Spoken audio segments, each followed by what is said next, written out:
അപ്പം നമ്മൾ ഇന്ന് പഠിക്കാൻ പോകുന്നത് കമ്പോള ചോദനം അഥവാ മാർക്കറ്റ് ഡിമാൻഡിനെ കുറിച്ചിട്ടാണ്. എന്താണ് കമ്പോള ചോദനം അഥവാ മാർക്കറ്റ് ഡിമാൻഡ്? അപ്പൊ കമ്പോള ചോദനത്തെ കുറിച്ച് നമ്മൾ പഠിക്കുന്നതിന് മുമ്പായിട്ട് നമ്മൾ വ്യക്തിഗത ചോദനം എന്താണെന്ന് അറിഞ്ഞിരിക്കണം. എന്താണ് വ്യക്തിഗത ചോദനം അഥവാ ഇൻഡിവിജ്വൽ ഡിമാൻഡ്? അപ്പോൾ കമ്പോള ചോദനം എന്താണെന്ന് നമ്മൾ പഠിക്കുന്നതിന് മുമ്പായിട്ട്, നമ്മൾ അറിയുന്നതിന് മുമ്പായിട്ട് നമ്മൾ ആദ്യം വ്യക്തിഗത ചോദനം എന്താണെന്ന് അറിഞ്ഞിരിക്കണം. എന്താണ് വ്യക്തിഗത ചോദനം? എന്താണ് വ്യക്തിഗത ചോദനം എന്ന് പറഞ്ഞു കഴിഞ്ഞാൽ, ഓരോ വ്യക്തിയും ഓരോ വ്യക്തിയും ഒരു നിശ്ചിത സമയത്ത് ഒരു നിശ്ചിത വിലക്ക് കമ്പോളത്തിൽ നിന്നും വാങ്ങിക്കുന്ന ചോദനത്തിന്റെ അളവിനെയാണ് എന്ത് പറയുന്നത്? വ്യക്തിഗത ചോദനം എന്ന് പറയുന്നത്. ക്ലിയർ ആയോ? എന്താണ് ഓരോ വ്യക്തിയും ഒരു നിശ്ചിത സമയത്ത് ഒരു നിശ്ചിത വിലക്ക് കമ്പോളത്തിൽ നിന്ന് വാങ്ങിക്കുന്ന സാധനത്തിന്റെ അളവിനെയാണ് എന്ത് പറയുന്നത്? വ്യക്തിഗത ചോദനം അഥവാ ഇൻഡിവിജ്വൽ ഡിമാൻഡ്. എന്താണ് ഇൻഡിവിജ്വൽ ഡിമാൻഡ് എന്ന് പറയുന്നത്? അപ്പൊ അതെന്താണെന്നുള്ളത് നമ്മൾ നോട്ട് ചെയ്ത് വെക്കണം. ഇനി നമ്മൾ അടുത്ത പറയുന്നത് കമ്പോള ചോദനം. വളരെ ഇമ്പോർട്ടന്റ് ആയിട്ടുള്ളതാണ് കമ്പോള ചോദനം അഥവാ മാർക്കറ്റ് ഡിമാൻഡ്. നോക്കിയേ, കമ്പോള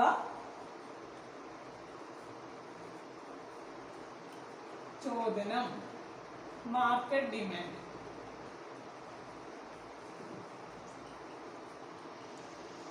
കമ്പോള ചോദനം അഥവാ മാർക്കറ്റ് ഡിമാൻഡ്. എന്താണ് കമ്പോള ചോദനം? അപ്പൊ വ്യക്തിഗത ചോദനം നമ്മൾ പറഞ്ഞ പോലെ തന്നെ എന്താണ് കമ്പോള ചോദനം എന്ന് പറഞ്ഞാൽ, ഒരു നിശ്ചിത സമയത്ത് നിശ്ചിത വിലകളിൽ കമ്പോളത്തിലെ എല്ലാ ഉപഭോക്താക്കളും കൂടി വാങ്ങാൻ സന്നദ്ധമാകുന്ന ഒരു സാധനത്തിന്റെ അളവാണ് എന്ത്? കമ്പോള ചോദനം. എന്താണ് അപ്പൊ കമ്പോള ചോദനം എന്ന് പറഞ്ഞു കഴിഞ്ഞാൽ, ഒരു നിശ്ചിത സമയത്ത് വിവിധ വിലകളിൽ, ഒരേ വിലയല്ല വിവിധ വിലകളിൽ കമ്പോളത്തിലെ എല്ലാ ഉപഭോക്താക്കളും, നമ്മൾ പറഞ്ഞത് ഇൻഡിവിജ്വൽ ഡിമാൻഡ് നമ്മൾ പറഞ്ഞു ഓരോ ഉപഭോക്താവ് ഒരു ഉപഭോക്താവ്. ഇവിടെ എന്താ പറയുന്നത്? എല്ലാ ഉപഭോക്താക്കളും കൂടി വാങ്ങാൻ സന്നദ്ധമാകുന്ന ഒരു സാധനത്തിന്റെ അളവാണ് എന്ത്? കമ്പോള ചോദനം എന്ന് പറഞ്ഞാൽ. ക്ലിയർ ആയോ? അപ്പൊ കമ്പോള ചോദനം പറഞ്ഞാൽ എന്താണെന്ന്? ഒരു നിശ്ചിത സമയത്ത് വിവിധ വിലകളിൽ കമ്പോളത്തിലെ എല്ലാ ഉപഭോക്താക്കളും കൂടി വാങ്ങാൻ സന്നദ്ധമാകുന്ന ഒരു സാധനത്തിന്റെ അളവാണ് എന്ത്? കമ്പോള ചോദനം. ക്ലിയർ ആയല്ലോ? ഇത് വ്യക്തിഗത ചോദനത്തിന്റെ ആകെ തുകയാണ്. എന്താണ്? വ്യക്തിഗത ചോദനത്തിന്റെ ആകെ തുകയാണ് എന്ത്? കമ്പോള ചോദനം. ഇപ്പോൾ ABCD അങ്ങനെ കുറെ ഉപഭോക്താക്കൾ ഉണ്ടെങ്കിൽ ഈ എല്ലാ ഉപഭോക്താക്കളും വാങ്ങിക്കുന്ന ചോദനത്തിന്റെ അളവ്, ടോട്ടൽ ചോദനത്തിന്റെ അളവാണ് എന്ത്? കമ്പോള ചോദനം. ക്ലിയർ ആയോ? നമുക്കൊരു ടേബിൾ വരച്ചിട്ട് അതിൽ നിന്ന് നമുക്ക് വ്യക്തിഗത ചോദനം എന്താണെന്ന് പട്ടിക രൂപത്തിൽ കാണിച്ചു തരാം. അതുപോലെ വ്യക്തിഗത ചോദനം ടേബിൾ വരച്ചിട്ട് വ്യക്തിഗത ചോദനം നോക്കിയതിന് ശേഷം അതിൽ നിന്നും കമ്പോള ചോദനം എങ്ങനെ കിട്ടുക എന്നുള്ളത് കാണിച്ചു തരാം. അതുപോലെ തന്നെ നമുക്ക് ഓരോ വ്യക്തിഗത ചോദനത്തിന്റെ ഡയഗ്രാം വരച്ചിട്ട് അതിൽ നിന്നും കമ്പോള ചോദനത്തിലേക്ക് എങ്ങനെ പോകുക എന്നുള്ളത് കാണിച്ചു തരാം. ഓക്കെ, അപ്പൊ കമ്പോള ചോദന വക്രം നമുക്ക് പഠിക്കണം. അതുപോലെ തന്നെ കമ്പോള ചോദന പട്ടിക, ഇത് രണ്ടും നമുക്കിന്ന് പഠിക്കണം. ഓക്കെ, ക്ലിയർ ആയല്ലോ? അപ്പൊ ആദ്യം കമ്പോള ചോദനം എന്താണെന്നുള്ളത് അറിഞ്ഞിരിക്കണം, അഥവാ മാർക്കറ്റ് ഡിമാൻഡ്. കമ്പോള ചോദനം അഥവാ മാർക്കറ്റ് ഡിമാൻഡ് എന്താണെന്ന് മനസ്സിലാക്കണം. ക്ലിയർ ആയല്ലോ? അപ്പൊ കമ്പോള ചോദനം എന്താണെന്ന് പറഞ്ഞു. എന്താണ്? ഓരോ ഉപഭോക്താക്കളും ഒരു നിശ്ചിത സമയത്ത് വ്യത്യസ്ത വിലകളിൽ കമ്പോളത്തിലെ എല്ലാ ഉപഭോക്താക്കളും കൂടി വാങ്ങാൻ സന്നദ്ധമാകുന്ന ഒരു സാധനത്തിന്റെ അളവാണ് എന്ത്? കമ്പോള ചോദനം. ഈ കമ്പോള ചോദനം എന്ന് പറഞ്ഞാൽ ഇത് വ്യക്തിഗത ചോദനത്തിന്റെ ആകെ തുകയാണ്. വ്യക്തിഗത ചോദനത്തിന്റെ ആകെ തുകയാണ് കമ്പോള ചോദനം. അപ്പൊ നമുക്ക് നോക്കാം, ഓരോ പട്ടിക രൂപം നോക്കാം. അപ്പൊ ആദ്യം ഉപഭോക്താവ് എ കണ്ടോ? ഉപഭോക്താവ്. ഇനി എന്റെ മാർക്കറ്റ് ഡിമാൻഡ് ചോദനം, അതിന്റെ കമ്പോള ചോദനം പഠിക്കുന്നതിന് മുമ്പ് അതിന്റെ ചോദനം അഥവാ ഡിമാൻഡ്, അതിന്റെ ഡിമാൻഡ് എന്താണെന്ന് നോക്കാം. A 10, 20, 40. ഓക്കെ, ഇനി അതിന്റെ ചോദനം നമുക്കൊരു വ്യക്തിഗത നമ്മളിങ്ങനെ ചോദനം കൊടുത്തു. ഇത് A എന്ന ഉപഭോക്താവിന്റെ എന്താണ്? A എന്ന ഉപഭോക്താവിന്റെ വാങ്ങിക്കുന്ന അളവ്, A എന്ന ഉപഭോക്താവ് വാങ്ങിക്കുന്ന അളവുകളാണ് എന്ത്? ചോദനം. 5, 4, ഇപ്പൊ 10 എന്ന സാധനത്തിന് 5 യൂണിറ്റാണ് അദ്ദേഹം കൊടുത്തത്. 5 യൂണിറ്റാണ് അദ്ദേഹം വാങ്ങിയത്. അതുപോലെ 20 എന്ന സാധനം 4 യൂണിറ്റാണ് അദ്ദേഹം വാങ്ങിയത്. 20 രൂപക്ക്, അങ്ങനെയല്ല, 10 രൂപക്ക് 5 യൂണിറ്റ് അദ്ദേഹം വാങ്ങിച്ചു. ഇത് വിലയാണ് നമ്മൾ സൂചിപ്പിക്കുന്നത് കേട്ടോ. ഇത് പറയാൻ പറഞ്ഞു. എന്താണ്? ഇത് എയുടെ വില കേട്ടോ. ഇത് വിലയും ഇത് ചോദനവും. വില 10 രൂപക്ക് അദ്ദേഹം 5 യൂണിറ്റ് വാങ്ങിച്ചു. അതുപോലെ 20 രൂപക്ക് അദ്ദേഹം 4 യൂണിറ്റ് വാങ്ങിച്ചു. 30 രൂപക്ക് അദ്ദേഹം 3 യൂണിറ്റ് വാങ്ങിച്ചു. 40 രൂപക്ക് അദ്ദേഹം 2 യൂണിറ്റ് വാങ്ങിച്ചു. അപ്പൊ ഇതിൽ നിന്ന് നിങ്ങൾക്ക് മനസ്സിലാക്കാം വില കൂടുമ്പോൾ എന്ത് കുറയുന്നുണ്ട്? ഡിമാൻഡ് കുറയുന്നുണ്ട് അല്ലെ? വില കൂടുമ്പോൾ ഡിമാൻഡ് കുറയുന്നുണ്ട്. അപ്പോൾ എ എന്ന ഉപഭോക്താവ് വാങ്ങിക്കുന്ന വിലകളും കൊടുക്കുന്ന വിലകളും അദ്ദേഹത്തിന്റെ വാങ്ങിക്കുന്ന ചോദനത്തിന്റെ അളവും ക്ലിയർ ആയല്ലോ. ഇനി നമുക്ക് ഇതിൽ നിന്നും അടുത്തത് ബി എന്ന ഉപഭോക്താവിന്റെ നോക്കാം. അദ്ദേഹം കൊടുക്കുന്ന വില എത്രയെന്ന് നോക്കാം. വില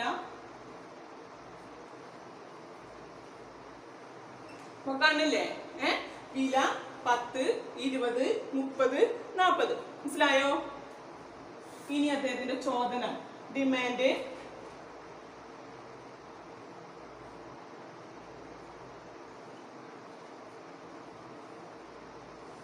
കണ്ടോ? 7, 6, 5, 4 അദ്ദേഹം വാങ്ങിക്കുന്ന ഡിമാൻഡ് ഇങ്ങനെ നമുക്ക് കൊടുക്കാം. ഇനി ഇതിൽ നിന്ന് നമുക്ക് എന്ത് കണ്ടുപിടിക്കണം? മാർക്കറ്റ് ഡിമാൻഡ് കണ്ടുപിടിക്കും. ഓരോ വ്യക്തികളുടെയും ചോദനത്തിന്റെ അളവ് നമ്മൾ കണ്ടുപിടിച്ചു അല്ലെ? ചോദനം നമ്മൾ കണ്ടുപിടിച്ചു. ഇനി ഇതിൽ നിന്ന് നമ്മൾ എന്ത് കണ്ടുപിടിക്കണം? Market demand. മാർക്കറ്റ്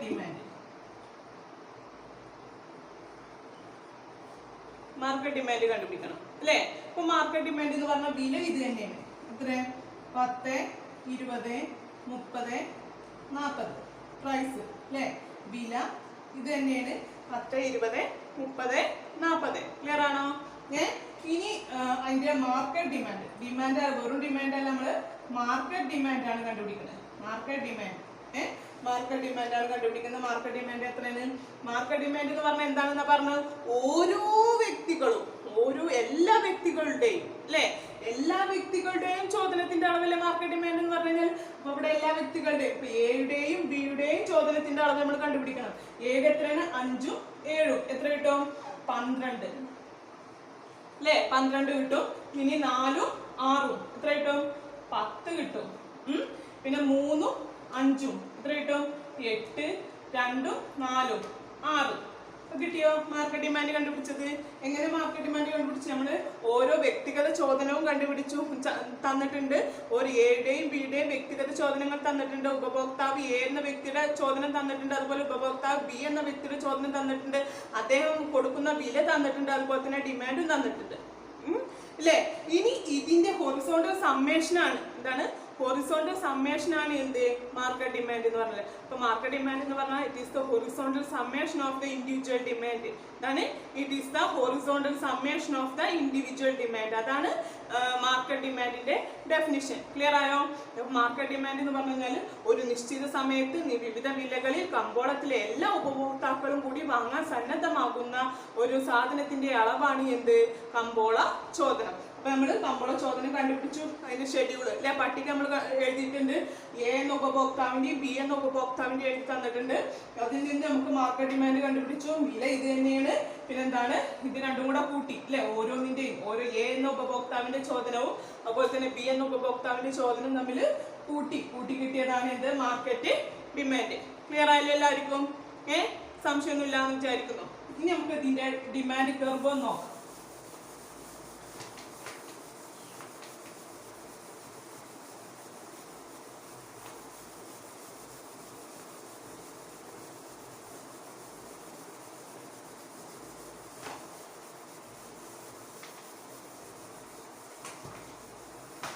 ഓക്കെ, നമുക്ക് ഡിമാൻഡ് കർവ് എങ്ങനെ വരയ്ക്കാൻ നോക്കാം. ആദ്യം നമുക്ക് ഓരോ വ്യക്തികളുടെയും അല്ലെ? ഇപ്പൊ നിങ്ങൾ ഈ ടേബിൾ ഒന്ന് എഴുതിയെടുക്കണം. എഴുതിയെടുത്തെങ്കിലേ മാത്രം നമുക്ക് ഡിമാൻഡ് കർവ് എങ്ങനെ വരയ്ക്കുക എന്നുള്ളത് മനസ്സിലാവുള്ളൂ. അപ്പൊ ആദ്യം എയുടെ ഉപഭോക്താവ് എയുടെ അല്ലെ? ഉപഭോക്താവ് എയുടെയാണ് നമ്മൾ വരക്കുന്നത്. ക്ലിയർ ആയോ?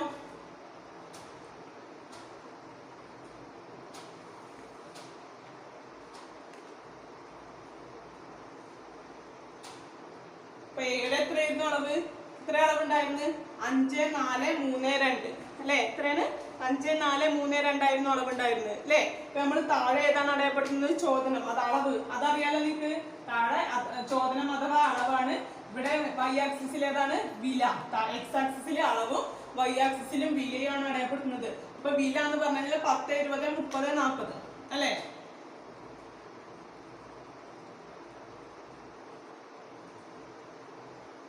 ഇതാണ് വില. ഇനി അളവ് എത്രയാണ്? എത്ര പേരുണ്ട്? 5 പേരുണ്ടായിരുന്നു അല്ലേ?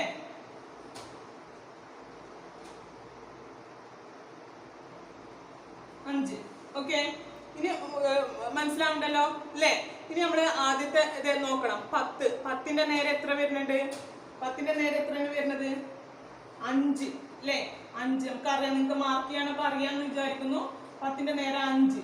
ഓക്കെ, ഇനി 20ന്റെ നേരെ എത്ര വരുന്നത്? 4.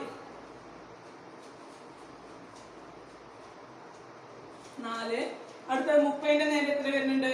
3.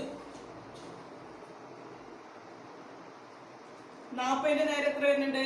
2.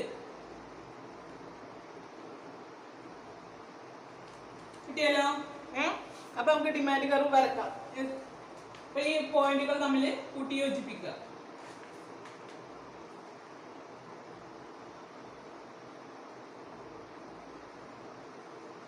ഇതാണ് ഡിമാൻഡ് കർവ്. ഇതിന്റെ ഞാൻ കൈകൊണ്ട് വരച്ചപ്പോ അങ്ങനെ ആയതാണ്. ബോർഡൊന്നും കറക്റ്റ് അല്ലാത്തോണ്ട് അല്ലെ, ഇങ്ങനെ നമുക്ക് ചെയ്യാൻ പറ്റുള്ളൂ. അപ്പൊ നമുക്ക് വേറെ മാർഗങ്ങളൊന്നും ഇല്ലാതെ ഞാൻ ഇങ്ങനെ വരച്ചതുകൊണ്ട് ഇങ്ങനെ ആയിപ്പോയതാണ് കേട്ടോ. അപ്പൊ നിങ്ങൾ സ്കെയിൽ വെച്ച് വരക്കുമ്പോ കറക്റ്റ് ആയിട്ട് മാറും. ഓക്കെ, ഇപ്പൊ നമ്മളിത് ഉപഭോക്താവ് എയുടെ വരച്ചു. ഇനി ബിയുടെ ഇത് മായ്ക്കാം അല്ലെ, ഈ താഴെ വരക്കാം.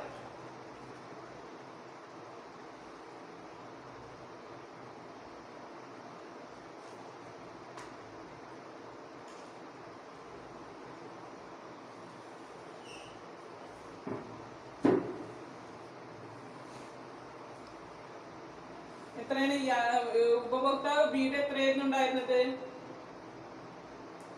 7, 6, 5, 4 അല്ലെ? അപ്പൊ ഇവിടെ അളവ് എത്രയായിരുന്നു? ഇവിടെ അളവ്, ഇവിടെ വില. അളവ് 2, 4, 6, 8. 2, 4 ആയിട്ട് നമുക്ക് കൊടുക്കാം. ഓക്കെ, 20, 30, 40. ഇനി 2 10 എത്രയായിരുന്നു ഉണ്ടായിരുന്നത്? 7 ആയിരുന്നു ഉണ്ടായിരുന്നത് അല്ലേ? 10 7. 20 എത്രയായിരുന്നു ഉണ്ടായിരുന്നത്? 10 7, 20 6. 30 എത്രയായിരുന്നു ഉണ്ടായിരുന്നത്? 5. 40 4. ഓക്കെ, ഇങ്ങനെയല്ലേ? ഇനി നമ്മൾ ഇതിന്റെ ഡയഗ്രാം. ഇതാണ് ഇത് മാർക്കറ്റ് ഡിമാൻഡ്, ബിയുടെ മാർക്കറ്റ് ഡിമാൻഡ്. ഇത് ബിയുടെ ആണ് കേട്ടോ. ഇത് ഉപഭോക്താവ് ബിയുടെ. ക്ലിയർ ആയോ? എയും ബിയും ക്ലിയർ ആയല്ലോ? ഇത് എങ്ങനെ വരക്കാൻ നിങ്ങൾക്ക് മനസ്സിലായല്ലോ? വിലയും അതുപോലെ തന്നെ ചോദനത്തിന്റെ അളവും വെച്ചുകൊണ്ട് നമ്മൾ ടേബിൾ നേരത്തെ ഉണ്ടാക്കി കാണിച്ചെന്നില്ലേ? ആ ടേബിൾ വെച്ചുകൊണ്ടാണ് നമ്മൾ ഈ 2 ഡയഗ്രാം വരച്ചത്. ഓക്കെ, ക്ലിയർ ആയല്ലോ? ഇനി നമുക്ക് കമ്പോള ചോദന എന്താണെന്ന് വരക്കാം. എങ്ങനെ കമ്പോള ചോദന? കമ്പോള ചോദനത്തിന്റെ ടേബിൾ നമ്മൾ എഴുതിയിട്ടുണ്ട് അല്ലെ? കമ്പോള ചോദനത്തിന്റെ table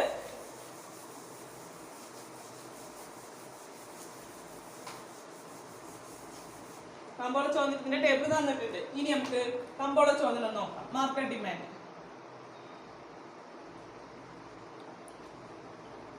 market demand. Okay,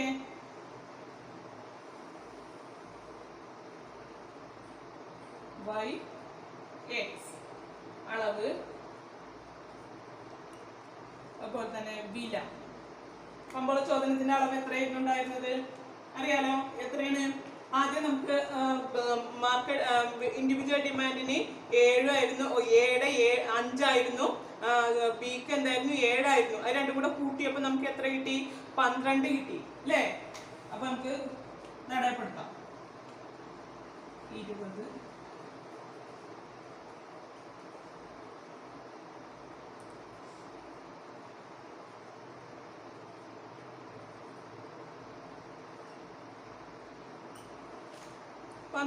okay, അപ്പൊ 10ന്റെ നേരെ നമ്മൾ എത്ര രേഖപ്പെടുത്തി? 12. 10ന്റെ നേരെ 12 മാർക്ക് ചെയ്തു. ഓക്കെ, ഇനിയോ 20ന്റെ നേരെ എത്ര രേഖപ്പെടുത്തണം?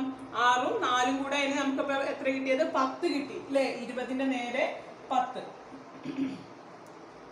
ഇനിയോ 30ന്റെ നേരെ എത്ര കിട്ടണം? 3ഉം 5ഉം ആയിരുന്നു അല്ലെ? 3ഉം 5ഉം. അപ്പൊ എത്ര കിട്ടണം? 30ന്റെ നേരെ 8. 8 അല്ലേ നമ്മൾ അടയാളപ്പെടുത്തിയ ടേബിളിൽ ഉണ്ടായിരുന്നു? 8 അല്ലേ? ഇനി 40ന്റെ നേരെ എത്രയാണ്? 2ഉം 4ഉം കൂടെയാണ് അല്ലേ? അപ്പൊ അത് എത്ര കിട്ടും? 6 കിട്ടും. 2ഉം 4ഉം കൂടെ ആയപ്പോ അത് 6 കിട്ടും 40ന്റെ നേരെ. ഇതാണ് ഇത് മാർക്കറ്റ് ഡിമാൻഡ്. ക്ലിയർ ആയല്ലോ? ഇതാണ് ഇത്രയാണ് മാർക്കറ്റ് ഡിമാൻഡ്. അപ്പൊ കമ്പോള ചോദന വക്രം പഠിച്ചു നമ്മൾ. മാർക്കറ്റ് ഡിമാൻഡ് കർവ് അല്ലെ? മാർക്കറ്റ് ഡിമാൻഡ് കർവ്, കമ്പോള ചോദന വക്രം പഠിച്ചു. അതായത് ഈ ഹൊറിസോണ്ടൽ സമ്മേഷൻ അല്ലെ? ഒരു കമ്പോളത്തിലെ എല്ലാ വ്യക്തികളുടെയും ചോദന വക്രങ്ങളെ തിരശ്ചീനമായി കൂട്ടിയാൽ, തിരശ്ചീനമായി ചോദന വക്രങ്ങളെ എല്ലാ, ആദ്യത്തെ നമ്മൾ എയുടെ വക്രം വരച്ചു, ബിയുടെ വക്രം വരച്ചു. ആ രണ്ട് വക്രങ്ങളെയും തിരശ്ചീനമായിട്ട് നമ്മൾ കൂട്ടിയപ്പോൾ നമുക്ക് കിട്ടുന്നതാണ് എന്ത്? കമ്പോള ചോദന വക്രം. അപ്പൊ മൂന്നും കൂടെ ഇതിൽ ഡയറക്റ്റ് ആയിട്ട് വരക്കാൻ പറ്റാത്തതുകൊണ്ടാണ് മൂന്നും നേര് ഡയറക്റ്റ് ആയിട്ട് നമുക്ക് ഇങ്ങനെ വരക്കാം. അപ്പൊ അങ്ങനെ തിരശ്ചീനമായി കൂട്ടിയാൽ കിട്ടുന്നതാണ് എന്ത്? കമ്പോള ചോദന വക്രം അഥവാ horizontal summation of the demand കർവാണ്, ഇൻഡിവിജ്വൽ ഡിമാൻഡ് കർവാണ് മാർക്കറ്റ് ഡിമാൻഡ് കർവ് എന്ന് അറിയപ്പെടുന്നത്. ക്ലിയർ ആയല്ലോ? എല്ലാവർക്കും ഇത് മനസ്സിലായെന്ന് വിചാരിക്കുന്നു. എന്തെങ്കിലും സംശയങ്ങളുണ്ടെങ്കിൽ നിങ്ങൾ ചോദിക്കാം. ഓക്കെ.